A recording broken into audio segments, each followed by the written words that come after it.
Hello student, तो हम लोग स्टार्ट करने जा रहे हैं काफी इंपॉर्टेंट यूनिट करंट इलेक्ट्रिसिटी। थोड़ा सा यूनिट ये बड़ा रहता है, ठीक है ना, क्योंकि इसके अंदर बहुत सारे कंसेप्ट है हमारे पास। तो आराम आराम से स्टडी करेंगे, एक एक चीज देखते हुए हम लोग इस यूनिट के अंदर चलेंगे। तो लेक्चर 1 है करंट और करंट डेंसिटी। यहाँ बेसिक करंट का एप्लीकेशन सीखोगे। ये करंट मतलब आएगा तो जाएगा नहीं, ये आपका आगे तक जब तक आप अल्टरनेटिंग करंट तक नहीं पहुंच जाते तब तक ये कंटिन्यूड रहेगा, ठीक है ना, चलता रहेगा। हर जगह कुछ ना कुछ करंट का एप्लीकेशन मिलेगा। तो यहां पर हम लोग करंट को डिस्कस करेंगे और साथ में हम लोग देखेंगे करंट डेंसिटी क्या चीज होती है, ठीक है ना। तो एक बेसिक कंसेप्ट के ऊपर बेस्ट लेक्चर है, चलो स्टार्ट करते हैं। तो सबसे पहले आते हैं करंट पर। तो करंट की बेसिक डेफिनेशन क्या होती है? देखो, करंट होता है rate of flow of charge, यानी जब किसी जगह से चार्ज का फ्लो हो तो हम बोलते हैं उस जगह पर करंट है। तो करंट का मतलब ये नहीं है कि बॉडी के ऊपर चार्ज होना चाहिए, पहले ये ध्यान रखो। चार्ज बस खाली फ्लो करना चाहिए। तो जैसे ये मेरे पास पेन है, ये न्यूट्रल है, ठीक है ना, क्योंकि इसके अंदर जितने प्रोटॉन है उतने ही इलेक्ट्रॉन है, तो टोटल चार्ज 0 हो गया। इसी तरह पेन की जगह लोहे का पेन ले लो यार आप, ठीक है ना, तो वो भी इलेक्ट्रिकली न्यूट्रल है क्योंकि उसके ऊपर कोई चार्ज नहीं है। बट जैसे ही हम इस पेन को, लोहे का मान लो, बैटरी से कनेक्ट करेंगे तो तुरंत इसके अंदर चार्ज का फ्लो स्टार्ट हो जाएगा और हम बोलेंगे ये पेन करंट को कैरी कर रहा है। पॉइंट समझ आया? कैसे, उसकी टेक्निकल डिटेल आगे आने वाले लेक्चर में हम लोग डिस्कस करेंगे। तो जब भी किसी ऑब्जेक्ट को हम पोटेंशियल डिफरेंस अप्लाई करते हैं या बैटरी से कनेक्ट करते हैं तो उसमें चार्ज का फ्लो स्टार्ट हो जाता है। उस चार्ज के फ्लो की वजह से आता है करंट। तो इसलिए डेफिनेशन ऑफ करंट होती है rate of flow of charge, किस रेट से चार्ज फ्लो कर रहा है। तो देखो इधर, जैसे मान लो मेरे पास ये एक सिलेंड्रिकल कंडक्टर है, ठीक है ना। कंडक्टर की भी बेसिक डेफिनेशन अगले लेक्चर्स में आपको और ज्यादा क्लियर हो जाएगी। इसको मैंने बैटरी से कनेक्ट किया, तो जैसे ही हमने बैटरी से कनेक्ट किया तो इसके अंदर जो फ्री इलेक्ट्रॉन्स हैं, अब फ्री इलेक्ट्रॉन कौन से होते हैं? जो आउटर मोस्ट शेल में इलेक्ट्रॉन्स होते हैं, तो उनका फ्लो स्टार्ट हो जाएगा। क्यों स्टार्ट होगा, कहां स्टार्ट होगा, सारा डिटेल से बताता हूं। तो मान लो हमने एक बैटरी अप्लाई करी, बैटरी का पोटेंशियल 20 वोल्ट है। जैसे ही आप बैटरी अप्लाई करते हो तो ये टर्मिनल हो जाता है पॉजिटिव, जो ऑब्वियसली पॉजिटिव से कनेक्टेड है, ये वाला हो जाता है नेगेटिव। बैटरी का कन्वेंशन आई थिंक आपको बताइए, बड़ा वाला जो डंडा होता है वो पॉजिटिव को इंडिकेट करता है, स्मॉल वाला जो होता है वो नेगेटिव को इंडिकेट करता है। तो इधर आ गया पॉजिटिव, इधर आ गया नेगेटिव, और तुरंत कंडक्टर के अंदर आती है इलेक्ट्रिक फील्ड। सही है, तो ये आ गई इसके अंदर इलेक्ट्रिक फील्ड। इस इलेक्ट्रिक फील्ड के कारण इलेक्ट्रॉन का मूवमेंट इसके अंदर स्टार्ट होता है। कहां की तरफ? इलेक्ट्रॉन मूव करेंगे जहां इलेक्ट्रिक फील्ड की वजह से फोर्स लगेगी, तो ऑपोजिट लगेगी। तो इस डायरेक्शन में इन इलेक्ट्रॉन मतलब फ्री इलेक्ट्रॉन्स का मोशन स्टार्ट हो जाता है, ठीक है ना, यानी चार्ज फ्लो करना स्टार्ट कर देता है। तो इसके अंदर जैसे ही चार्ज फ्लो करता है, तो अगर मैं देखूं तो इलेक्ट्रॉन का फ्लो यहां से यहां की तरफ हो रहा है। तो इधर से इलेक्ट्रॉन एंटर कर रहे हैं, इधर से लीव कर रहे हैं। अच्छा, एक और बात ध्यान रखना, जितने इलेक्ट्रॉन, ये नहीं कि यहां से इलेक्ट्रॉन चले ही जा रहे हैं, बेचारा खाली हो जाएगा, भूखा हो जाएगा, ऐसा नहीं है। जितने जा रहे हैं उतने ही वहां से एंटर कर रहे हैं। तो ये कंडक्टर हर वक्त इलेक्ट्रिकली न्यूट्रल है, यानी करंट फ्लो करता है तो ऐसा नहीं बॉडी पर चार्ज आ जाता है, नहीं। नेट चार्ज बॉडी पर जितना पहले होता है उतना बाद में रहता है, यानी अगर बॉडी न्यूट्रल है पहले भी तो बाद में भी न्यूट्रल रहेगी, ठीक है ना। तो ये कुछ छोटे छोटे से पॉइंट्स हैं। तो अगर मैं नेट चार्ज बताऊं इस पे, तो लो, इसको मैंने एक सर्कल के अंदर डाला और नेट चार्ज अगर हम देखेंगे तो वो अभी भी 0 है, ठीक है। तो किसी कंडक्टर के अंदर या किसी ऑब्जेक्ट को जब हम बैटरी से कनेक्ट करते हैं तो उसके अंदर चार्ज का फ्लो स्टार्ट होता है, इलेक्ट्रॉन्स का फ्लो स्टार्ट होता है। उन इलेक्ट्रॉन के फ्लो करने की वजह से कोई चार्ज नहीं आता। नेट चार्ज जितना पहले होता है उतना बाद में रहता है, यानी नेट चार्ज की वैल्यू 0 रहती है। अब करंट का डायरेक्शन देखो, पहले जो था करंट का डायरेक्शन इलेक्ट्रॉन के फ्लो के डायरेक्शन में अज्यूम कर लिया जाता था। अब ये नया डायरेक्शन जो है वो ये है कि इलेक्ट्रॉन जिस डायरेक्शन में जा रहे हैं उसके अपोजिट डायरेक्शन में, यानी नेगेटिव चार्ज के फ्लो के अपोजिट डायरेक्शन में हम करंट का डायरेक्शन लेते हैं। तो अगर नेगेटिव चार्ज इधर फ्लो कर रहा है तो पॉजिटिव इसका उल्टा फ्लो कर रहा होगा। तो करंट का डायरेक्शन हम लोग जो लेते हुए चलेंगे वो direction of flow of positive charge, ठीक है ना। तो इस तरीके से, यानी नेगेटिव चार्ज के अपोजिट डायरेक्शन में ये करंट का डायरेक्शन और सिंबल उसका आई होता है। तो बेसिकली करंट कब स्टैब्लिश होगा? जब चार्ज का फ्लो स्टार्ट होगा, ठीक है ना। और डायरेक्शन उसका क्या होगा? नेगेटिव चार्ज के फ्लो के अपोजिट डायरेक्शन में या फिर पॉजिटिव चार्ज के अलोंग। ये हुई छोटी सी बात। अब करंट को कैलकुलेट कैसे करते हैं? तो देखो, जनरल डेफिनेशन तो हो गई करंट की, हो गई charge flowing per unit time. But जैसा आप जानते हो, जब भी हम ये रेशियो ले रहे हैं तो यहां हम 2-3 तरीके की बात करते हैं कि एक इंस्टेंट पर कैलकुलेट करना है या एक इंटरवल में। तो उसी के बेसिस पर हम करंट के फॉर्मूले को डिफाइन करेंगे। अगर हमें इंस्टेंटेनियस करंट कैलकुलेट करना है, ठीक है ना, तो इंस्टेंटेनियस करंट एक पर्टिकुलर इंस्टेंट पर निकाला जाता है। अब तो खैर आपको पता ही है, और इसके लिए हम लोग यूज करेंगे dq/dt। तो किसी पर्टिकुलर इंस्टेंट पर किस रेट से चार्ज फ्लो कर रहा है उसको हम बोलेंगे इंस्टेंटेनियस करंट। सिमिलरली अगर हमें करंट एक इंटरवल में निकालना हो तो ऐसे करंट को हम बोलेंगे एवरेज करंट। और एवरेज करंट निकालने का जो हमारा तरीका रहेगा, बिल्कुल देख रहे हो ना, काइनेमेटिक्स जैसा ही चल रहा है। तो आई एवरेज निकालने का जो हमारा मेथड रहेगा वो रहेगा delta Q by delta T, यानी उस इंटरवल में कितना चार्ज फ्लो किया पर यूनिट टाइम, तो उसको बोला जाएगा एवरेज करंट। अगर आपको ग्राफ से करंट निकालना है तो चार्ज वर्सेस टाइम, ग्राफ से अगर आप करंट निकालना चाहते हो तो स्लोप ऑफ टेंजेंट, ठीक है ना, तो स्लोप ऑफ टेंजेंट, क्यों dq/dt स्लोप ऑफ टेंजेंट ही हो गया, और delta Q by delta T slope of chord हो गया। स्लोप ऑफ टेंजेंट और कॉर्ड गिव्स इंस्टेंटेनियस और एवरेज करंट, ठीक है। तो एक बार मैं ग्राफ भी बना के आपको दिखा देता हूं, इंस्टेंटेनियस और एवरेज करंट। तो हम लोग इसको एक बार ग्राफिकली भी समझते हैं। तो जैसे मान लो यह हमारे पास Q वर्सेस T का ग्राफ है, बिल्कुल काइनेमेटिक्स जैसे ही चलेगा, आपको ये देखने में सुनने में सब कुछ सेम लगेगा। अब हमें इसका I वर्सेस T ग्राफ बनाना है। तो खैर ये आपने पिछले यूनिट में भी सीखा था, इलेक्ट्रोस्टैटिक के अंदर जब आप पोटेंशियल सीख रहे थे वहां भी मैंने ऐसा ग्राफ बताया था कि बस आप पोटेंशियल वाले का स्लोप निकालो, नेगेटिव साइन वहां लगता था, आपके पास फील्ड का ग्राफ आ जाएगा। आपने मेरे से वर्क पावर एनर्जी में भी सीखा हुआ है, तो बहुत सारी जगह पर है, अब कुछ नया हमारे लिए नहीं है इस पर। तो टेंजेंट बनाई, ये टेंजेंट बनाई, ये टेंजेंट बनाई, इस टेंजेंट का स्लोप dq/dt बताएगा, और ये dq/dt का वैल्यू इस पर्टिकुलर इंस्टेंट पर आप देख रहे हो नेगेटिव है, यहां पर 0 है और यहां पर ऑब्वियसली पॉजिटिव है। तो करंट पहले नेगेटिव था, फिर 0 हुआ और फिर पॉजिटिव हो गया। तो यहां हमारा करंट वर्सेस टाइम का ग्राफ आ गया। या करंट की पर्टिकुलर वैल्यू निकालनी है dq/dt करके भी निकाल सकते हो। तो ये सिंपल से फंडे होते हैं जिनसे हम करंट को कैलकुलेट करते हैं। अगेन बिल्कुल ध्यान रखना है कि इंस्टेंट पे निकाल रहे हो या एवरेज में। होता क्या है, फ्लो ऑफ चार्ज, यूनिट की बात करते हैं। तो करंट का जो यूनिट होता है बहुत ही सिंपल, फॉर्मूले के हिसाब से चलो तो चार्ज फ्लोइंग, चार्ज नहीं, ध्यान रखना चार्ज फ्लोइंग, चार्ज का फ्लो करना जरूरी है। तो charge flowing per unit time, ये हो गया बेसिक फॉर्मूला। अब अगर यूनिट देखोगे तो चार्ज का यूनिट हो गया कूलम, टाइम का हो गया सेकंड, और करंट का बन जाता है एम्पियर। तो 1 एम्पियर 1 कूलम बाय 1 सेकंड। तो ये हो गया एसआई सिस्टम में करंट का यूनिट। अब इसको और कई डिफरेंट तरीके से मिली एम्पियर, माइक्रो एम्पियर, वो सिचुएशन के हिसाब से हम देख लेंगे कि मिली एम्पियर दे रखा है तो 10⁻³ से रिप्लेस कर देंगे, माइक्रो दे रखा है तो 10⁻⁻6 आ जाएगा। तो वो सब सिचुएशन डिपेंडेंट है। अच्छा, तो ये तो हो गया बेसिक। एक और चीज बताओ, करंट का डायरेक्शन होता है, पर फिर भी करंट एक स्केलर क्वांटिटी है, ठीक है ना। हम लोग जैसे जैसे आपको बिल्कुल परफेक्ट ही दिखाऊं तो आपको समझ अच्छे से आ जाएगा। जैसे मान लो यहां से करंट आया 3 एम्पियर का, यहां से करंट आया 4 एम्पियर का, तो अब मेरे को पता करना है इधर कितना करंट जाएगा, सही है।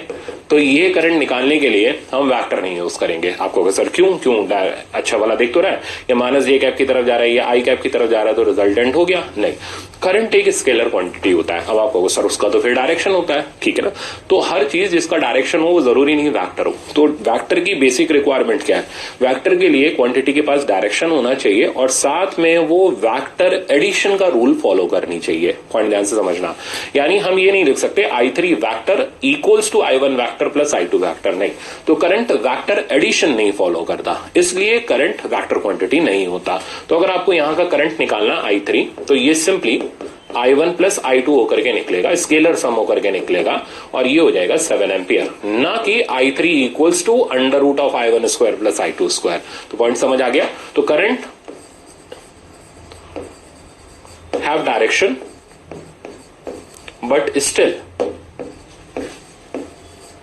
it is vector quantity, it is scalar quantity। क्यों, ये भी रीजन, छोटी छोटी चीजें हैं आपको पता होनी चाहिए। तो आज के लेक्चर में ये बेसिक ही है। तो क्वांटिटी क्यों, since it does not follow vector addition. तो वेक्टर एडिशन को ये फॉलो नहीं करता, तो डायरेक्शन होते हुए भी ये स्केलर क्वांटिटी होता है। तो आई थिंक अब करंट के बारे में बेसिक नॉलेज आपके पास है। तो करंट निकालने के 3 तरीके, dq बाई dt करो, delta q by delta t करो, या QT ग्राफ से टेंजेंट का स्लोप या कॉर्ड का स्लोप बना करके जैसा करंट चाहिए वैसा कैलकुलेट कर लो। अब हम इसके कन्वर्स पर चलते हैं। कन्वर्स यानी उल्टा, उल्टा यानी चार्ज। तो अब हमें चार्ज कैसे निकालना है? तो देखो, अगर हमें करंट के बारे में इंफॉर्मेशन दे रखी है और हमें चार्ज निकालना है, तो करंट का जनरल फॉर्मूला हो गया dq by dt, instantaneous current का। तो अगर आप dq निकालना चाहते हो, चार्ज फ्लो निकालना चाहते हो, सेंटेंस पर गौर कर रहा, चार्ज नहीं निकालना चाहते, करंट की वजह से कितना चार्ज फ्लो हुआ है आप वो निकालना चाहते हो, तो dq का वैल्यू हो गया, dt को इधर ले जाओ, I dt, और इसको इंटीग्रेट करते हैं। अब इंटीग्रेशन इसका 2 बातों पे डिपेंड करता है कि करंट कांस्टेंट है या करंट वेरिएबल है। तो मैं इसको बिल्कुल सेंटर में लिखता हूं और फिर दोनों तरफ इसका हम रास्ता मोड़ देंगे। तो dq का वैल्यू हो गया I dt integral I dt। तो अब अगर करंट कांस्टेंट है, ठीक है ना, तो अगर करंट का मैग्नीट्यूड कांस्टेंट है तो वो इंटीग्रेशन से बाहर आ जाएगा, और चार्ज फ्लोन, तो मैं यहां पूरा परफेक्टली लिख रहा हूं, तो चार्ज फ्लोन की वैल्यू हो जाएगी I, बचेगा dt, t1 से t2 तक इंटीग्रेट कर दो, यानी I delta t।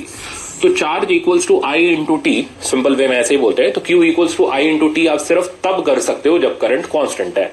Variable current में आपने कर दिया तो गए काम से, ठीक है ना। फिर आपका नेगेटिव आएगा, फिर कहोगे सर ने बताया नहीं, तो सर ने बताया है, ध्यान रखना इस चीज को। अब अगर हम करंट को variable as a function of time लेते हुए चलते हैं, इसके भी प्रॉब्लम अभी आपको मिलेंगे। तो अगर करंट वेरिएबल है तो आप इसको बाहर नहीं निकाल सकते, जैसा है पुट करो और इंटीग्रेट करो। तो चार्ज फ्लोन t1 से t2 टाइम में करंट की इक्वेशन को पुट करके आएगा, यानी प्रॉपर इंटीग्रेशन करके आएगा। तो खेल समझ आ गया। तो IT सिर्फ तब लगा सकते हो जब करंट कांस्टेंट है, अदरवाइज आपको इंटीग्रेशन करना पड़ेगा। और सेकंड मेथड ग्राफिकल। अब ग्राफिकली अगर आप करंट निकालना चाहते हो, सॉरी चार्ज फ्लो निकालना चाहते हो from I versus T graph, तो जैसे ये आपके पास I वर्सेस T ग्राफ है, ऐसे ही जनरली मैंने बना दिया t1 से t2 तक, ठीक है ना। और आपको चार्ज फ्लो की वैल्यू निकालनी है, तो क्या करना चाहिए, इंटीग्रल I dt, जो कि इसका एरिया हो गया। तो ये चीज रिप्रेजेंट करेगा इंटीग्रल I dt को, ठीक है ना। That means area of graph, area of IT graph. तो करंट T ग्राफ का अगर आप एरिया कैलकुलेट करो तो आपको चार्ज फ्लोन की वैल्यू मिल जाएगी, चार्ज की नहीं मिलेगी, ध्यान रखना, ठीक है ना। बार बार बोल रहा हूं तो दिमाग में सेट रहना चाहिए। तो चार्ज फ्लोन निकालने के लिए आप IT ग्राफ के एरिया को कैलकुलेट कर लो, वहां से आपको चार्ज फ्लोन मिल जाएगा। तो अब आई थिंक करंट क्लियर है, और करंट से चार्ज कैलकुलेशन भी आपको क्लियर होना चाहिए। कुछ छोटी छोटी बातों ये जो ध्यान रखनी है हमें करंट के बारे में, कुछ इंपॉर्टेंट पॉइंट्स, उनको मैं एक बार बताते जा रहा हूं, पढ़ो। अगर n इलेक्ट्रॉन, पहला पॉइंट कह रहा है passes through any cross section in every t second, तो n इलेक्ट्रॉन पास कर रहे हैं, t सेकंड में पास कर रहे हैं, तो करंट का फॉर्मूला क्या होगा। तो देखो फर्स्ट पॉइंट का एक्सप्लेनेशन ये रहा। तो अगर n इलेक्ट्रॉन्स पास कर रहे हैं और टाइम t दे रखा है, तो करंट का फॉर्मूला हो गया charge phloem per unit time, ठीक है। तो चार्ज कितना फ्लो कर रहा है भाई, n इलेक्ट्रॉन्स फ्लो कर रहे हैं, और हर इलेक्ट्रॉन पर चार्ज हो गया E के बराबर, तो NE बाई टी, ये हमारे पास करंट का फॉर्मूला आ गया अगर n इलेक्ट्रॉन्स पर यूनिट टाइम वहां पर फ्लो कर रहे हैं। तो ये मैंने बेसिक फॉर्मूला बताया, इलेक्ट्रॉन का चार्ज हम पुट कर देंगे। अब आता है 1 एम्पियर ऑफ करंट मींस कितने इलेक्ट्रॉन्स पर सेकंड फ्लो कर रहे हैं। तो अगर करंट की वैल्यू 1 एम्पियर है, ठीक है ना, तो आपको पता करना है number of electron flowing per unit time, या पर सेकंड भी बोल सकते हो। तो कैसे निकालेंगे, फॉर्मूला तो बताइए, एन ई बाई टी हो गया, ठीक है ना। करंट की वैल्यू हमने 1 एम्पियर डाल दी, तो ये हो गया N by T times E, sorry N by T times E. यहां से हमारे पास number of electron flown per unit time की वैल्यू आ गई 1 बाई ई का वैल्यू हमने पुट करा 1.6 इंटू 10 की पावर माइनस 19। तो ये हमारे पास रिजल्ट कैलकुलेट होकर के आ जाता है 6.25 इंटू 10 टू द पावर 18। तो 6.25 इंटू 10 की पावर 18 इलेक्ट्रॉन्स फ्लो कर रहे हैं पर यूनिट टाइम अगर करंट की वैल्यू 1 एम्पियर। तो कितनी ज्यादा क्वांटिटी में इलेक्ट्रॉन्स फ्लो करते हैं जब करंट की वैल्यू 1 एम्पियर होती है। तो इतने सारे इलेक्ट्रॉन पर यूनिट टाइम उस जगह से फ्लो कर रहे होंगे, नेट चार्ज 0 ही रहेगा, ठीक है ना। ये पॉइंट छोटे छोटे हैं पर बड़े काम के पॉइंट है। तीसरे पॉइंट पर आते हैं, तो थर्ड पॉइंट हमारा क्या कह रहा है? थर्ड पॉइंट हमारा ये कह रहा है direction of flow of current is taken to be the opposite to the direction of flow of electron. तो ये तो मैं आपको बता ही चुका हूं। तो direction of flow of electron यानी जिस डायरेक्शन में इलेक्ट्रॉन फ्लो कर रहे हैं उसके अपोजिट डायरेक्शन में करंट का फ्लो लेते हैं। सिंपल लैंग्वेज, पॉजिटिव चार्ज के फ्लो के अलोंग करंट को लिया जाता है या नेगेटिव चार्ज के अपोजिट। तो यही तीसरा पॉइंट हमारा इंडिकेट कर रहा है। अच्छा पढ़ो, value of current is same throughout the conductor irrespective of the cross section of conductor at different point। तो थर्ड पॉइंट का मीनिंग तो आपको समझ आ गया कि थर्ड पॉइंट ये कह रहा है कि हमारा जो करंट है, ठीक है ना, सॉरी फोर्थ पॉइंट हमारा ये कह रहा है कि जो करंट है वो एरिया ऑफ क्रॉस सेक्शन के ऊपर डिपेंड नहीं करता, ठीक है ना। और थर्ड पॉइंट मैंने आपको क्लियर कर ही दिया। थर्ड पॉइंट ये कह रहा है डायरेक्शन ऑफ फ्लो। तो डायरेक्शन ऑफ फ्लो हम लोग उस तरफ लेते हैं जिस डायरेक्शन में पॉजिटिव चार्ज फ्लो कर रहा हो। तो जैसे आपने ये बैटरी जोड़ी, अब पॉजिटिव चार्ज, तो पॉजिटिव यहां से निकलेगा, ऐसे चलेगा, ये चलेगा, ये चलेगा और बैटरी में वापस आ जाएगा। तो ये करंट का फ्लो लिया जाता है यानी अलोंग पॉजिटिव चार्ज। सही है, नेगेटिव के अपोजिट। फोर्थ पॉइंट हमारा ये कह रहा है कि अगर हम देखना चाहते हैं, ठीक है ना, कि अगर हम देखना चाहते हैं value of current through out the conductor, और कंडक्टर हमारा वेरिएबल क्रॉस सेक्शन का है, जैसे आप ये ले लो, यहां तो आप देख रहे हो मैंने एक सिलेंडर लिया है, इधर से इधर तक पूरा क्रॉस सेक्शन यूनिफॉर्म है। अब आप इस पेन को ले लो, है ना, इधर देखो थोड़ा सा पतला है और इधर जाते इसकी थिकनेस बढ़ जाती है, तो हम इसको बोलेंगे वेरिएबल क्रॉस सेक्शन। तो अगर हम इसमें करंट कैलकुलेट करें तो ये कहता है करंट इर्रिस्पेक्टिव ऑफ एरिया होता है, यानी अगर कंडक्टर कहीं से पतला है कहीं से मोटा है कोई फर्क नहीं पड़ता, हर जगह करंट सेम मिलेगा। इस प्रॉपर्टी पे मैं आपको न्यूमेरिकल अभी थोड़ी देर के अंदर कराऊंगा। तो जैसे आप देखो, ये मैंने एक वेरिएबल क्रॉस सेक्शन का कंडक्टर लिया, हमने इसे बैटरी से जोड़ा। आपका सबसे पहला काम हमेशा बैटरी देखते ही पॉजिटिव और नेगेटिव लगाना होगा, और फील्ड आएगी, ठीक है ना, फील्ड भी इसी तरीके से आएगी, स्ट्रीम लाइन इसको बोलते हैं फ्लूइड मैकेनिक्स की लैंग्वेज में। तो ये इस डायरेक्शन में फील्ड लाइंस आई। अब चार्ज फ्लो करेगा और पॉजिटिव चार्ज के डायरेक्शन में, यानी इस तरीके से हम ये करंट का डायरेक्शन इसमें लेते हुए चलेंगे। तो this is the direction of current. और करंट का वैल्यू थ्रू आउट आपको सेम देखने को मिलेगा, एरिया ऑफ क्रॉस सेक्शन के ऊपर डिपेंड नहीं करता। तो आई जो रहेगा वो सेम रहेगा इररिस्पेक्टिव ऑफ एरिया, ठीक है। ये था हमारा फोर्थ पॉइंट। फिफ्थ पॉइंट ये कह रहा है net charge in a conductor carrying current is zero at any instant of time. ये भी मैंने आपको बता दिया। तो करंट सिर्फ फ्लो ऑफ इलेक्ट्रॉन या फ्लो ऑफ चार्ज को रिप्रेजेंट करता है, नेट चार्ज हमेशा जीरो रहता है। अब इसी पॉइंट को आगे बता रहा हूं। तो फिफ्थ पॉइंट में अगर किसी बॉडी में चार्ज का फ्लो स्टैब्लिश हो गया, ठीक है ना, किसी बॉडी में करंट स्टार्ट हो गया, मान लो करंट इस डायरेक्शन में जा रहा है, तो नेट चार्ज उस बॉडी पर हमेशा जीरो रहेगा। नेट चार्ज जीरो रहेगा। अब इस पे बेस्ड है आपका 6 पॉइंट, देखो जरा गौर से पढ़ना है, बड़ा इंपॉर्टेंट है, कंसेप्चुअल में बहुत पूछा जाता है। Electric field outside a current carrying conductor is zero. तो क्योंकि नेट चार्ज जीरो है इसलिए आउटसाइड रीजन में इलेक्ट्रिक फील्ड हमेशा जीरो मिलेगी, ठीक है ना। तो अगर हम किसी करंट कैरिंग, बहुत पूछा जाता है, ठीक है ना, आप देखोगे एग्जाम में, मेरे टेस्ट में भी आप देख लेना, आपको ये क्वेश्चन बहुत मिलेगा। तो अगर आप इलेक्ट्रिक फील्ड आउटसाइड निकालना चाहते हो तो वो जीरो है। क्यों जीरो है, एक बार लॉजिक की बात कर लेते हैं। क्योंकि नेट चार्ज जीरो है, तो अगर हम गॉसियन सरफेस बनाएंगे तो चार्ज एनक्लोज की वैल्यू जीरो हो जाएगी, इसलिए फील्ड आउटसाइड में जीरो मिलेगी। सही है। अब इनसाइड की बात कर लेते हैं। तो आउटसाइड में तो जीरो है, पर क्या इनसाइड में भी जीरो है? नहीं। तो electric field outside current carrying conductor is zero, but it is non zero inside the conductor. अब कंडक्टर के अंदर जो इलेक्ट्रिक फील्ड होती है इनसाइड में, वो नॉन जीरो होती है, ठीक है ना। तो ये पॉजिटिव आ जाता है चार्ज, और इधर नेगेटिव आ जाता है, एक हाई पोटेंशियल और एक लो पोटेंशियल, और इसके अंदर तो फील्ड होती है, बट आउटसाइड में जो फील्ड की वैल्यू मिलती है वो हमेशा हमें कंडक्टर में जीरो मिलती है, करंट कैरिंग कंडक्टर में। तो आई थिंक पूरे पॉइंट क्लियर है। एक बार वापस से समराइज कर लो। अगर इस लोहे के पेन, प्लास्टिक का नहीं, लोहे के पेन में से करंट फ्लो कर रहा है तो यहां इलेक्ट्रिक फील्ड जीरो होगी, बट अंदर नॉन जीरो होगी। ये बैटरी की वजह से आएगी। सही है। एक हाई पोटेंशियल और एक लो पोटेंशियल, उसकी वजह से आएगी। आउटसाइड में जीरो रहेगी क्योंकि नेट चार्ज जीरो है। अच्छा, लास्ट पॉइंट अगर हम चेक करें, electric current is scalar quantity although in diagram we represent current in a wire by arrow, but the arrow simply indicates the direction of flow of positive charge in the wire. तो इस point में ये explain कर रहा है 7th point में कि current एक स्केलर क्वांटिटी होता है इररिस्पेक्टिव की उसका डायरेक्शन होता है। तो मैंने आपको ये पूरी डिटेल से बता दिया कि स्केलर क्वांटिटी इसलिए होता है कि वो वेक्टर एडिशन नहीं फॉलो करता, जो वेक्टर एडिशन नहीं फॉलो करेगा वो स्केलर रहेगा। तो आई थिंक अब ये 7 के 7 इंपॉर्टेंट पॉइंट आपको क्लियर हो जाने चाहिए, ठीक है ना, और इनके बेसिस पर आपके कुछ कंसेप्चुअल मिलेंगे। ओके,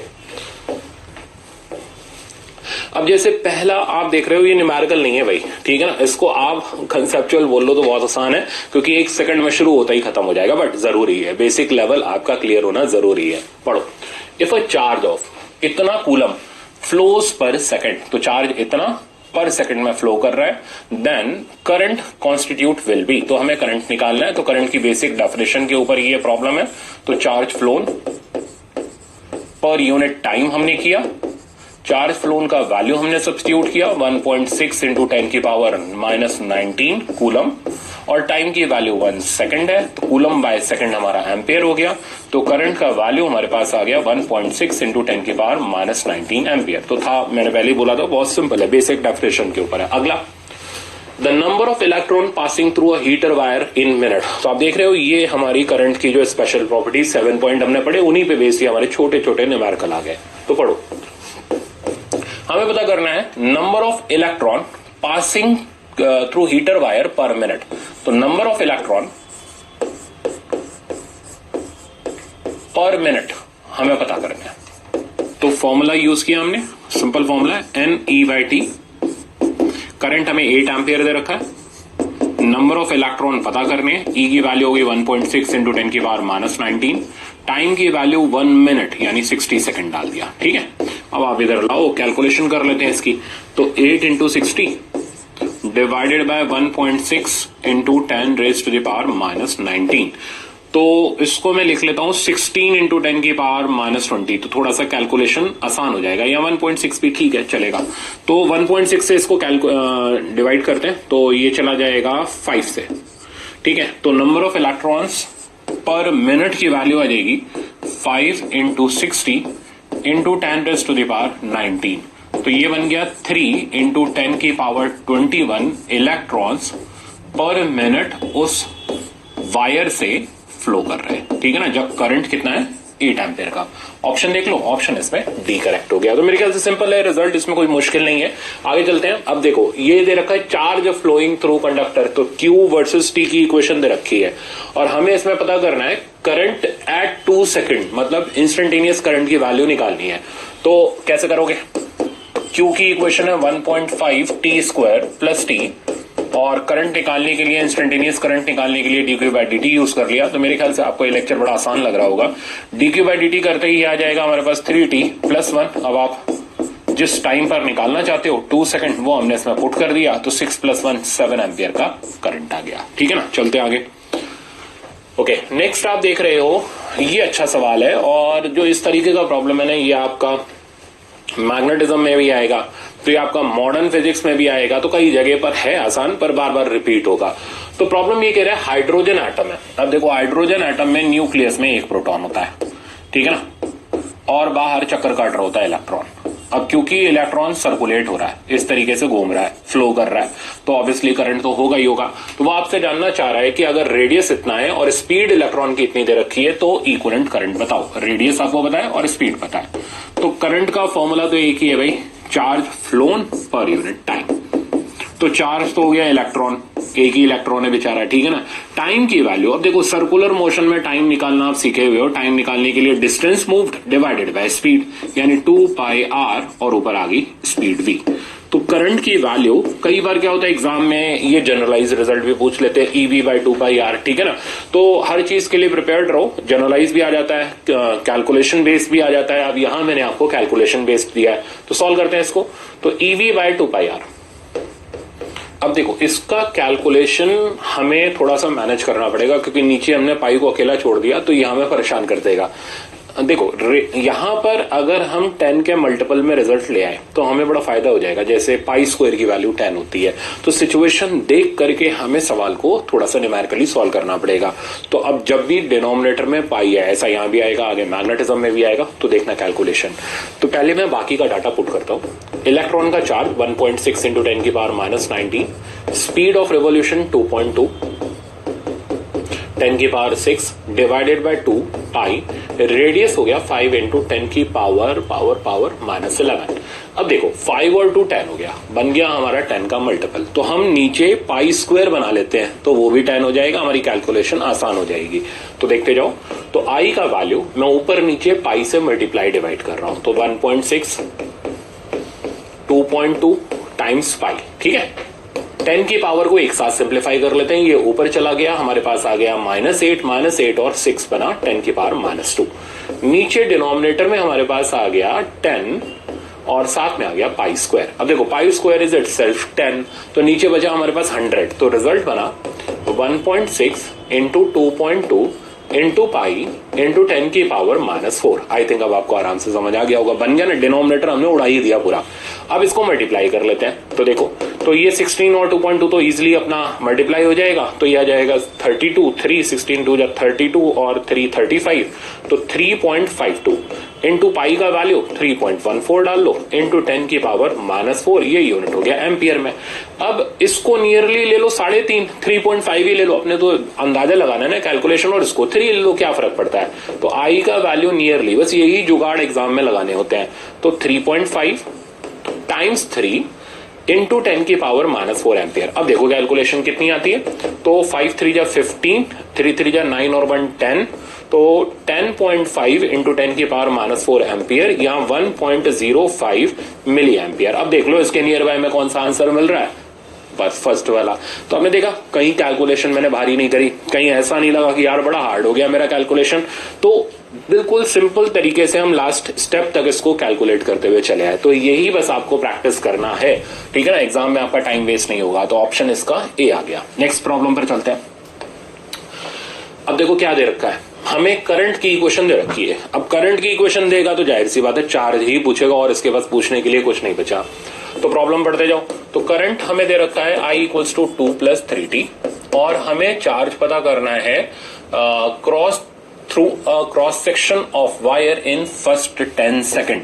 तो 0 से 10 सेकेंड में कितना चार्ज फ्लो किया हमें वो पता करना है। कैसे पता करोगे, क्या Q = IT लग जाएगा?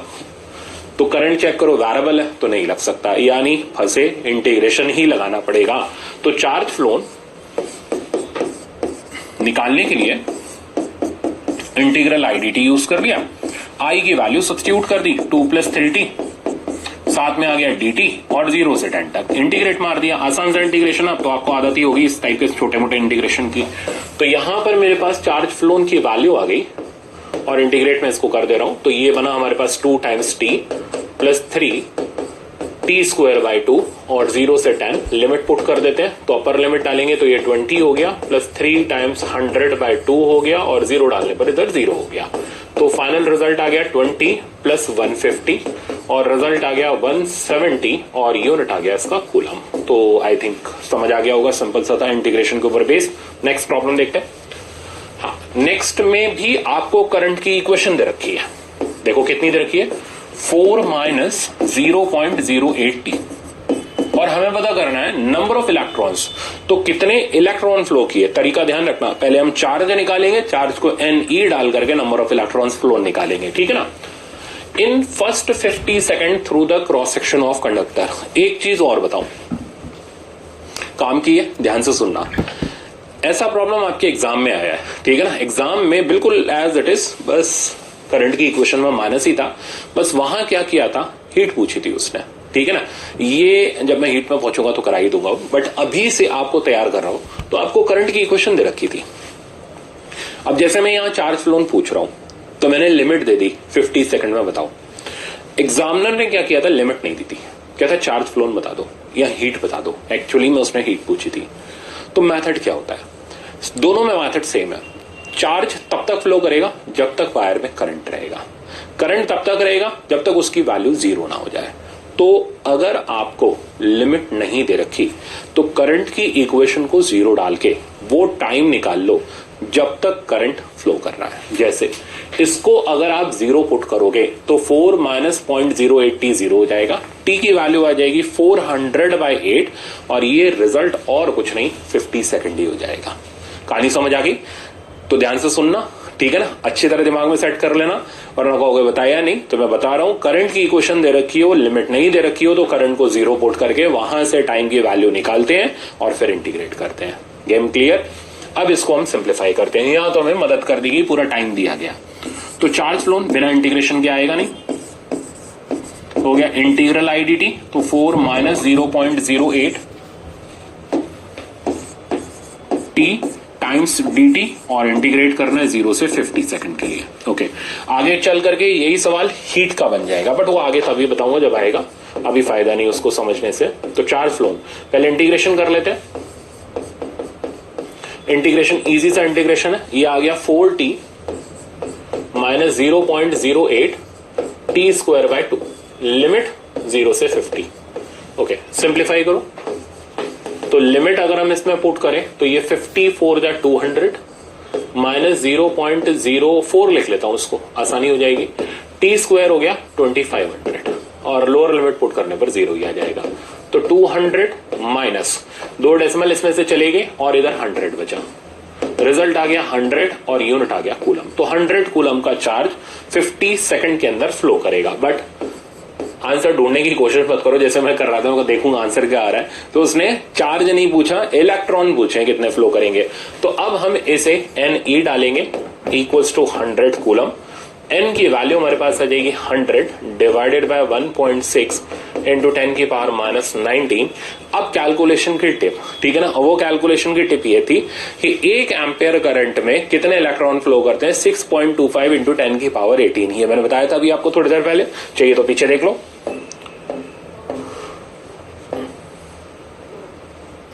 यही था ना, आई थिंक, नहीं ये नहीं था, बेसिक थ्योरी में था आपका। तो थ्योरी में ये था, ये रहा 1 एम्पियर करंट मींस इतने इलेक्ट्रॉन पर सेकंड। इसी टिप का यूज जब जब 1/e आएगा तब तब करेंगे।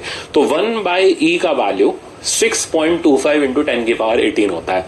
इसको आप कॉपी के कोने में लिख लो और पूरे करंट इलेक्ट्रिसिटी में खूब यूज करेंगे, ठीक है ना। मैग्नेटिज्म में भी खूब यूज करेंगे, मॉडर्न फिजिक्स में भी खूब यूज करेंगे। तो जहां जहां क्या 1/e आएगा उसका वैल्यू 6.25 इंटू 10 की पावर 18, ठीक है ना। तो ये कैलकुलेशन को बस खाली आसान करने के तरीके हैं। अब देखो ये चीजें रटने वाली नहीं होती, बट क्या होता है प्रैक्टिस करते करते करते करते स्टूडेंट को लगने लगता है हाँ यार कुछ ऐसे रास्ते हमें अलग से चाहिए होंगे, एक्स्ट्रा फैक्टर जो हमें बाकी स्टूडेंट्स के ऊपर कुछ लीड दे सके। ये वही चीजें हैं। अब जिस बेचारे को ये डिवाइड करने में दिक्कत है उसका टाइम तो वेस्ट हो गया, और जिसको पता है उसने तुरंत उड़ा दिया। 10 की वैल्यू आ गई 100 इंटू 6.25 इंटू 10 की पावर 18। देखो कितना आसान कैलकुलेशन हो गया हमारा। तो 6.25 इंटू 10 की पावर 20 इलेक्ट्रॉन्स फ्लो करेंगे, ठीक है ना, इतने रीजन में। अब मैं ऑप्शन देख लेता हूं। देखो सेकंड ऑप्शन बिल्कुल हमारे सामने टकरा रहा है, ये हमारा राइट आंसर हो गया। नेक्स्ट, अब आती है हमारे पास एक बड़ी इंपॉर्टेंट डेफिनेशन जिसका एप्लीकेशन लेक्चर 3 तक चलता रहेगा। तो ये है करंट डेंसिटी। देखो करंट एक स्केलर क्वांटिटी होती है, ठीक है ना, क्योंकि वो वेक्टर एडिशन फॉलो नहीं करता। बट करंट डेंसिटी ये होती है कितना current particular cross sectional area से फ्लो कर रहा है, यानी current flowing per unit area के रेशियो को हम बोलते हैं करंट डेंसिटी। ये एक वेक्टर क्वांटिटी होती है। आपको सर ये तो अजीब ही हो गया, बिल्कुल हो गया। तो करंट डेंसिटी एक वेक्टर क्वांटिटी होती है और इसका फॉर्मूला अगर हम देखेंगे तो कितना करंट इस एरिया से फ्लो कर रहा है, इसके रेशियो को हम बोलते हैं करंट डेंसिटी। अब खाली करंट पर यूनिट एरिया का रेशियो ही करंट डेंसिटी नहीं होता है, यहाँ कुछ बातों का ध्यान रखा जाता है। ये जो एरिया होना चाहिए, ये एरिया नॉर्मल होना चाहिए, करंट के फ्लो के परपेंडिकुलर होना चाहिए, बात ही है। अब ये बात इतनी इंपॉर्टेंट है कि इसका एप्लीकेशन मैंने यहाँ दिया है, तो ध्यान से सुनना। तो करंट डेंसिटी लिखते वक्त लिखा तो जाएगा I/A, पर ये एरिया कोई ऐसा वैसा एरिया नहीं है, ये है नॉर्मल एरिया। नॉर्मल मतलब करंट के फ्लो के परपेंडिकुलर, उस एरिया को हमें यहां कंसिडर करना होता है। वेक्टर फॉर्म लगाएंगे तो साथ में आएगा यूनिट वेक्टर। अब ये यूनिट वेक्टर कौन सा वेक्टर है? ये यूनिट वेक्टर है along the flow of current या परपेंडिकुलर टू सरफेस। बात एक ही है, दोनों में से कुछ भी शब्द बोल सकते हो। बट क्या होता है ना, ये डायरेक्शन देखते वक्त बहुत कंफ्यूजन हो जाता है।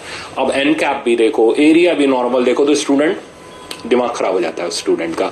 तो एक सिंपल रिजल्ट बनाया जाता है, बट ये जैसा मैंने बोला 3rd लेक्चर तक चलेगा, तो अभी मत एक्सपेक्ट करो, अभी मैं बता रहा हूं। तो J का फॉर्मूला हो गया सिग्मा E। अब आप सोच रहे होगे ये क्या चीज है, तो जैसा मैंने बताया ये आगे लेक्चर में आएगा, इसको बोलते हैं microscopic form of Ohm's law. Sigma conductivity को इंडिकेट करता है, अभी कोशिश मत करो, आगे पूरी डिटेल से बताऊंगा। ई इलेक्ट्रिक फील्ड होगी, इससे करंट डेंसिटी का डायरेक्शन बड़े आराम से आता है। तो जिस डायरेक्शन में इलेक्ट्रिक फील्ड, उस डायरेक्शन में करंट डेंसिटी, कितना आसान हो गया। तो आपने कंडक्टर देखा, फट से पॉजिटिव नेगेटिव लगाया, फील्ड लाइंस लोकेट कर ली, जिस डायरेक्शन में फील्ड उस डायरेक्शन में करंट डेंसिटी। तो ये बहुत आसान बना देता है हमें करंट डेंसिटी का डायरेक्शन ओवरव्यू करने में, ठीक है ना। इससे हमें चीजें भी बड़ी सारी समझ आ जाती है, जैसे मैं यही समझा दूं आपको, आगे तो फिर समझा ही दूंगा। जैसे ये लो, वेरिएबल क्रॉस सेक्शन हो गया, आपने इसे बैटरी से जोड़ा।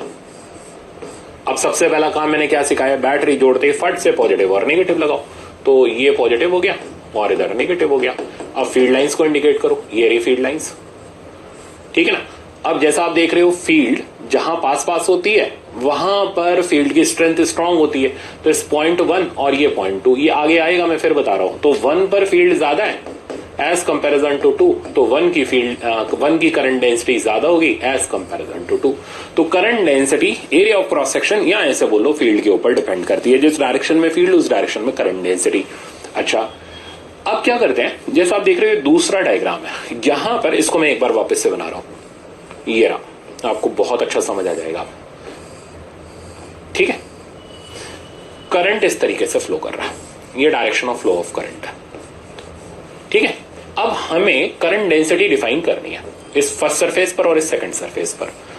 तो देखो, जो एरिया लिया जाता है करंट के नॉर्मल लिया जाता है, तो ये रहा एरिया ऑफ क्रॉस सेक्शन जो कि ऑलरेडी करंट के परपेंडिकुलर है, ठीक है। तो यहां का एरिया हम ए ले लेते हैं। तो करंट डेंसिटी अगर हम फर्स्ट क्रॉस सेक्शन पर देखेंगे तो बड़ी आसान हो जाएगी, I/A, और डायरेक्शन इसी तरफ हो जाएगा। अब यहां देख रहे हो आप, ये जो सरफेस है ये करंट के नॉर्मल नहीं है ना। तो हमें क्या करना पड़ेगा, इस एरिया वेक्टर के कंपोनेंट करने पड़ेंगे। तो ये रहा एरिया। अब मान लो यहां से करंट से ये थीटा एंगल पर इंक्लाइंड है, तो इसका इस तरफ कंपोनेंट हो जाएगा A cos थीटा। तो A cos थीटा जो होगा, या A डैश ले लेते हैं इसका एरिया, तो A dash cos theta is normal component of area, या फिर ऐसे बोला जाए वो कंपोनेंट जो करंट के डायरेक्शन में है। और ये जो चीज होगी ना, ये एक्चुअली में इसी को ही इंडिकेट करेगा।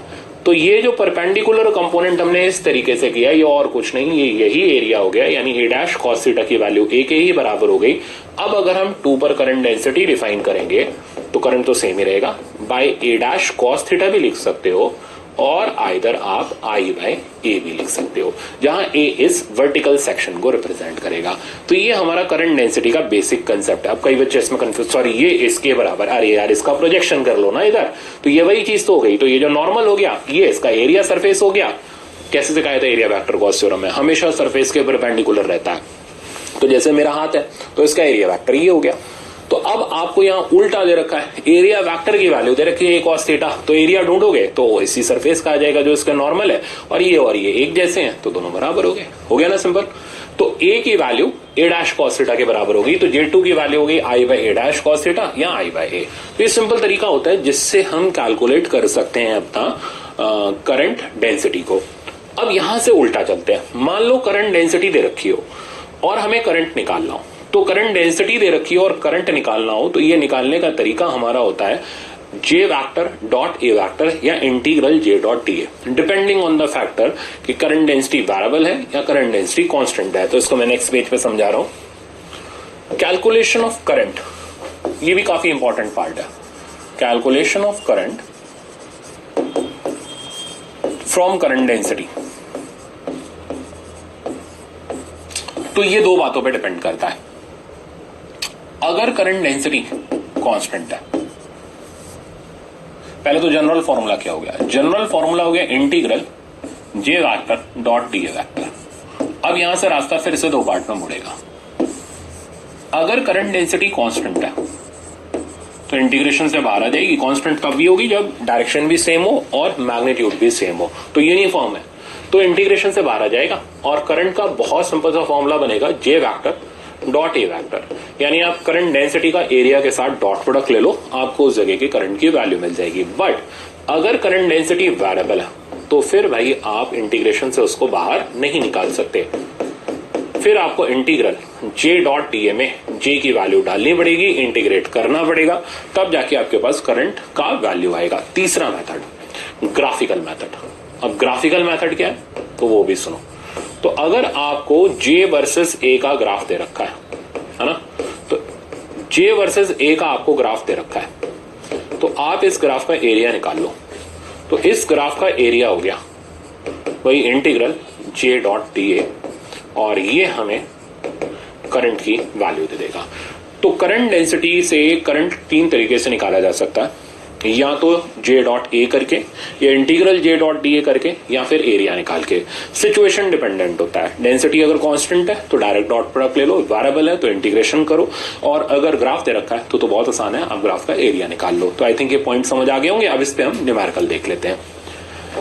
तो कुछ छोटे छोटे प्रॉब्लम है, पर उनसे पहले एक ये इंपॉर्टेंट पॉइंट है, जरा पढ़ लो। Direction of J vector coincides with the direction of current flow at that point. तो ये मैंने क्लियर कर दिया। तो करंट डेंसिटी का डायरेक्शन करंट के फ्लो की तरफ होता है, या फिर जिस डायरेक्शन में फील्ड है उस तरफ होता है। So it is a vector quantity whose direction is defined with the electric field at that point. तो आई थिंक समझ आ गया होगा।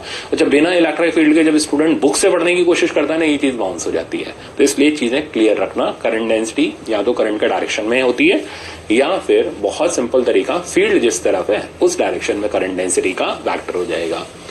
If J is uniform for a normal cross section, then अगर J यूनिफॉर्म है और cross section normal है तो J का सिंपल फॉर्मूला I/A हो गया। ये सिंपल सा रिजल्ट हो गया। अच्छा, current density J is a vector quantity, इस direction is same as that of E। ये मैं आपको बता ही चुका, बार बार बताने की जरूरत नहीं है। In case of uniform flow of charge through a cross section, normal to is I is equals to NQVA। अब ये चीज कहां से आई, किस तरीके से आई, ये चीज मैं अभी आपको रुक करके क्लियर करूंगा, एकदम से क्लियर नहीं करूंगा। इसके पीछे का कारण ये है कि ये करंट और ड्रिफ्ट स्पीड का रिलेशन है, जो अगले लेक्चर का पार्ट रहेगा। तो अभी इस पॉइंट को हम होल्ड पे डालते हैं। ये चीज भी मैंने आपको बताई, ये microscopic form of Ohm's law कहलाता है, जो आपके थर्ड लेक्चर का फॉर्म पार्ट है, बट इंट्रोड्यूस फर्स्ट से ही कर देते हैं हम लोग इसको। तो जे किस डायरेक्शन में होगा, जिस डायरेक्शन में फील्ड होगी। सिग्मा को बोलते हैं कंडक्टिविटी, या 1/ρ कर देते हैं तो वो रेजिस्टिविटी बन जाता है। तो बेसिक ये रहा, समरी ये रही कि करंट डेंसिटी का direction along the flow of current या फील्ड के डायरेक्शन में होता है, ठीक है ना। एरिया हमेशा नॉर्मल वाला लिया जाता है। ये छोटे छोटे पॉइंट्स हैं यहाँ पर। करंट डेंसिटी से करंट निकालना हो तो या तो डॉट प्रोडक्ट लगाओ, या इंटीग्रेशन लगाओ, या एरिया से कैलकुलेट करो। अब न्यूमेरिकल देखते हैं। फर्स्ट न्यूमेरिकल हमारे पास है, one end of aluminum wire whose diameter is this much is welded to one end of copper wire of इतना diameter. The composite wire carries a steady current, constant current है। Current density in aluminium, तो हमें aluminium की current density निकालनी है, तो भाई कुछ नहीं करना, करंट पर यूनिट एरिया का रेशियो ले लो एल्यूमिनियम का। और अगर आपको करंट डेंसिटी कॉपर की निकालनी है तो करंट तो वही है, और area of cross section copper का ले लो। तो सिंपल हो गया हमारा ये रिजल्ट। तो एल्यूमिनियम की करंट डेंसिटी होगी, एल्यूमिनियम में फ्लो करने वाला करंट जिसकी वैल्यू 6.25 है, एरिया की वैल्यू होगी पाई आर स्क्वायर। रेडियस अब हमें देखना पड़ेगा, देखो यहाँ पर डायमीटर दे रखा है 2.5, तो रेडियस की वैल्यू होगी 2.5/2। तो 2.5 इंटू 2.5 बाई 2 थोड़ी कैलकुलेशन बढ़ गई। मिलीमीटर का स्क्वायर, 1 मिलीमीटर में 10 की पावर -3 मीटर हो गए, तो स्क्वायर करेंगे तो -6 आ जाएगा। तो नीचे बचा 10 की पावर -6। अब देखो कैलकुलेशन से बचने का तरीका, 25 का स्क्वायर 625 होता है ना, तो बच गए। तो 2.5 इंटू 2.5 दिस बिकम 6.25। उड़ाओ पहली फुर्सत में इसको। तो करंट डेंसिटी एल्यूमिनियम की आ गई 4/π इंटू 10 टू दी पावर, ये ऊपर भागेगा तो 6 बनेगा। अब इसका कैलकुलेशन बहुत आसान है, ऊपर नीचे पाई से मल्टीप्लाई डिवाइड कर देते हैं हम लोग, तो ये रिजल्ट बन जाएगा। मैं इसको बाद में देखूंगा। तो ये रिजल्ट मेरे पास आ जाएगा, current density of aluminium 4π/π² into 10 to the power 6 unit हो गया एम्पियर पर मीटर स्क्वायर। ठीक है, अब देखो पाई स्क्वायर हो गया 10, तो ये यहां से चला गया, और 4π, तो 8π होता है 25, तो 4π हो जाएगा 12.5। तो 12.5 into 10 to the power 5 ampere per metre square. अब ऑप्शन किस में दे रखे हैं, सेंटीमीटर स्क्वायर में लो, तो पहले ही मैं कर लेता, बट चलो कोई बात नहीं, अभी भी हो जाएगा। 1 मीटर स्क्वायर 10 की पावर 2 सेंटीमीटर स्क्वायर, सॉरी 10 की पावर 4 सेंटीमीटर स्क्वायर। यहां से कैलकुलेट करोगे, सिंप्लीफाई करोगे तो बचेगा ऊपर एक 10, यानी 125 एम्पियर पर सेंटीमीटर स्क्वायर।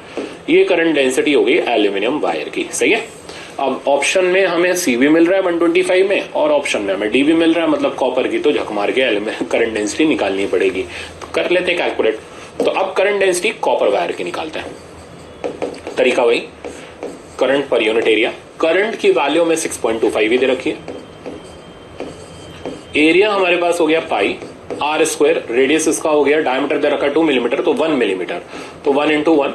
और अब मैं इसको मीटर स्क्वायर में नहीं सेंटीमीटर स्क्वायर में कर लेता हूं, तो 10 की पावर -2 बनेगा। ये यूनिट आ गया एम्पियर बाय सेंटीमीटर स्क्वायर। तो रिजल्ट आया 625 है ना, ये ऊपर चला गया, by pi ampere per centimetre square. अब मैं क्या करने जा रहा हूं, अब देखो पाई की वैल्यू ऊपर नीचे अगर मल्टीप्लाई डिवाइड करेंगे तो ये थोड़ा सा भारी हो जाएगा। क्योंकि भारी क्यों हो जाएगा, नीचे पाई स्क्वायर तो 10 मैनेज हो जाएगा, ऊपर 3.142 से फिर मल्टीप्लाई करना पड़ेगा। बेहतर है पाई की वैल्यू 3 लेकर के डिवाइड मार दो, देखें क्या बनता है। तो करंट डेंसिटी की वैल्यू नियरली वैल्यू कॉपर की, वैसे भी हमें पता है इन दोनों में से एक ही ऑप्शन होना है, तो अंदाजे से काम चला लेंगे। 3 ले लेते हैं, तो 3 2 जा 6 और 0 और 8 जा 24, तो 208 के आसपास आ रहा है, यानी रिजल्ट इससे कम ही आएगा 208 से। अब 208 से थोड़ा, क्योंकि 3.14 हो जाएगा, कम रिजल्ट यही चमक रहा है, तो मैं इसकी वैल्यू डाल दे रहा हूं 180 एम्पियर पर सेंटीमीटर स्क्वायर। तो इस हिसाब से अगर हम ऑप्शन देखेंगे तो हमारा ऑप्शन डी करेक्ट हो जाएगा। तो समझ आ गया, कैलकुलेशन का मैनेजमेंट का गेम ही बस आपको फिजिक्स अच्छी सिखा पाएगा। तो ये जैसे जैसे मैं आगे करते चले जाऊंगा, बढ़ते चले जाऊंगा, आप सीखते चले जाओगे। अब हम आते हैं इस प्रॉब्लम पर। इस प्रॉब्लम में भी हमें करंट डेंसिटी दे रखी है, देखो पूरे प्रॉपर वेक्टर फॉर्म में दे रखी है, 2 × 10 की पावर 4 जे कैप। ये जे और जे दोनों अलग अलग हैं, ये जे कैप हो गया, इसको मैं भी वैसे ही लिखूं जैसे लिखा जाता है, J cap ampere by metre square. और हमें एरिया ऑफ क्रॉस सेक्शन दे रखा है 2i + 3j, और यूनिट है इसका सेंटीमीटर स्क्वायर, वहां चल रहा है मीटर स्क्वायर में, यहां चल रहा है सेंटीमीटर स्क्वायर, फट से कन्वर्जन मारो, -4 मीटर स्क्वायर। सही है। अब हमें करंट की वैल्यू निकालनी है, क्योंकि डेंसिटी यूनिफॉर्म है, तो हमने जे वैक्टर डॉट ए वैक्टर कर लिया, हमारे पास आ जाएगी करंट डेंसिटी। आई वाला आई के साथ, जे वाला जे के साथ, आई तो है नहीं इसमें, तो ये जे वाला मल्टीप्लाई करेंगे आप, तो ये आ जाएगा 6 × 10 की पावर 4 और -4 कट जाएगा, तो 6 ampere is the value of current. तो ऑप्शन तो खैर इसमें है नहीं, तो 6 एम्पियर हमारे पास करंट का वैल्यू हो गया। तो ये तरीका होता है जिससे हम कैलकुलेट कर लेते हैं करंट डेंसिटी से करंट। एक चीज मैं आपको और दिखाऊं, वेरिएबल वाला। अब क्योंकि वेरिएबल वाला बहुत कम पूछा जाता है, इसलिए जनरली इसके प्रॉब्लम मिलते ही नहीं है, फिर भी हम इसको बना लेते हैं। तो हमें करंट डेंसिटी दे रखी है, देखो 1 - r/r, ठीक है, एंड नॉर्मल टू सरफेस। लो अब आप कहोगे सर ये r/r क्या है, तो मैं क्लियर करता हूं, normal to surface of radius capital R and circular cross section. अब मेरे ख्याल से क्लियर हो गया कि एक सर्कुलर क्रॉस सेक्शन है, उस सर्कुलर क्रॉस सेक्शन से, ये रहा circular cross section, current density की वैल्यू 1 - r/r दे रखी है, स्मॉल r वेरिएबल डिस्टेंस हो गया, ठीक है ना, यानी स्मॉल r डिस्टेंस पर जो डेंसिटी है, मतलब करंट पर यूनिट एरिया का रेशियो है, उसकी वैल्यू 1 - r/r है। तो बताओ इस पूरे circular cross section radius r के में से कितना करंट फ्लो करेगा, ये होता है वेरिएबल डेंसिटी का सवाल। और भी बना सकते हो अपने आप से, इसको ऐसा नहीं लेना, ऐसे ले लो, small r by capital R 1 को उड़ा दो, तब भी काम चल जाएगा। और चेंज करना है तो small r square by capital R square low, number of possibility है जैसे आप इसको चेंज कर सकते हो। अब तरीका देखो, सबसे पहले हमें करंट निकालना है, क्योंकि हमें दे रखा है करंट डेंसिटी सरफेस का नॉर्मल है, ठीक है ना, तो जिस डायरेक्शन में करंट है उसी डायरेक्शन में एरिया वेक्टर है, तो डॉट प्रोडक्ट आ जाएगा हमारे पास j dA cos 0 की वैल्यू 1 हो जाएगी। अब मेन मुद्दा है डीए का, इसको कैसे लिखते हैं वो ध्यान से देखना। तो हम क्या करेंगे, इस सर्कुलर क्रॉस सेक्शन में एक छोटा सा ये पोर्शन काटेंगे, ये जो मैंने येलो कलर से शेड किया है ना, इसको हम बोलेंगे डीए। तो ये डीए वेक्टर का डायरेक्शन हो गया। लो अब और ज्यादा क्लियर हो गया। तो हम इधर डीए की वैल्यू डालते हैं, जे की वैल्यू तो हमें बताइए 1 - r/r। तो हमने क्या किया, इस सर्कुलर पोर्शन के ऊपर स्मॉल r डिस्टेंस पे जाके dr थिकनेस का, ठीक है ना, ये इस कैपिटल R को भी मैं इधर से उड़ा दूं, बाद में लिख देंगे। तो स्मॉल r डिस्टेंस पे जाके dr थिकनेस का हमने एक सर्कुलर क्रॉस सेक्शन कट किया। तो इस सर्कुलर क्रॉस सेक्शन का अब आप जो ये एरिया देख रहे हो, ये हो जाएगा सर्कमफ्रेंस इनटू थिकनेस, यानी 2πr × dr, और एंगल हो गया 0। अब इसको आप पूरे सर्कल के लिए इंटीग्रेट कर दो। पूरा सर्कल मतलब 0 से लेकर के कैपिटल आर रेडियस तक का, तो 0 से लेकर आर तक हमने इसको इंटीग्रेट कर दिया।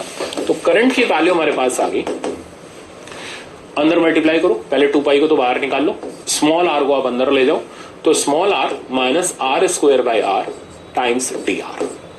कहां से कहां तक? 0 से कैपिटल आर तक। और सिंप्लीफाई करते हैं, 2 पाई, अच्छा पहले इंटीग्रेशन करो, स्मॉल आर का इंटीग्रेशन हो गया r square by 2, r cube by 3r, ठीक है ना। लिमिट पुट करते हैं अब इसमें 0 से r तक की, तो i का वैल्यू हमारे पास आ गया 2 पाई, कैपिटल R पुट किया तो ये बना आर स्क्वायर बाय 2, यहां कैपिटल R पुट किया तो are cube by 3r, 0 put करने पर 0 ही हो जाएगा। तो i का वैल्यू हमारे पास आ गया 2 पाई आर स्क्वायर बाय 2, यहां से कैंसिल हुआ आर स्क्वायर बाय 3, तो फाइनली रिजल्ट आ गया आर स्क्वायर बाय 6। तो 2 पाई आर स्क्वायर बाय 6 ये यहां से कैंसिल हुआ, तो pi R square by 3 ampere is the value of current flowing through that circular cross section, ठीक है ना, जिसका रेडियस कैपिटल आर है। तो आई थिंक अब आपको वेरिएबल डेंसिटी भी आ गई, कांस्टेंट डेंसिटी भी आ गई, डॉट प्रोडक्ट भी आ गया, तो सारी चीजें बेसिक हमने इस लेक्चर के अंदर कवर कर ली। अब आप इसको प्रैक्टिस कर लो, फिर अगले लेक्चर की तरफ चलना। Thank you so much.